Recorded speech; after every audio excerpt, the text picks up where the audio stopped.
cette masse d'air qui va plutôt avoir tendance à rougir sur les régions du nord et sur les régions centrales.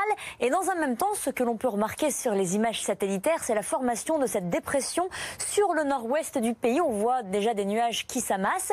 Et pour cette journée de jeudi, ils seront là, le long du littoral atlantique et même plus loin dans les terres, jusque sur le Lot-et-Garonne. Quelques entrées maritimes, nuages entre l'Hérault et la région perpignanaise, quelques-uns aussi près de Toulon.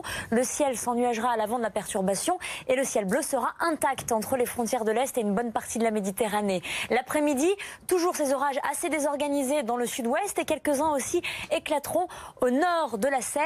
Ils seront parfois, attention, ça peut être violent, parfois violent donc, et accompagnés de grêle et de fortes rafales de vent, ce que l'on appelle avant un orage un front de rafale. Cela pourrait aller au-delà de 60 km/h. Pour les températures déjà élevées dès le lever du jour, 21 degrés pour Paris, 17 degrés d'une manière générale, même 20 degrés pour Le Mans, 14 ce sera le minimum à Grenoble.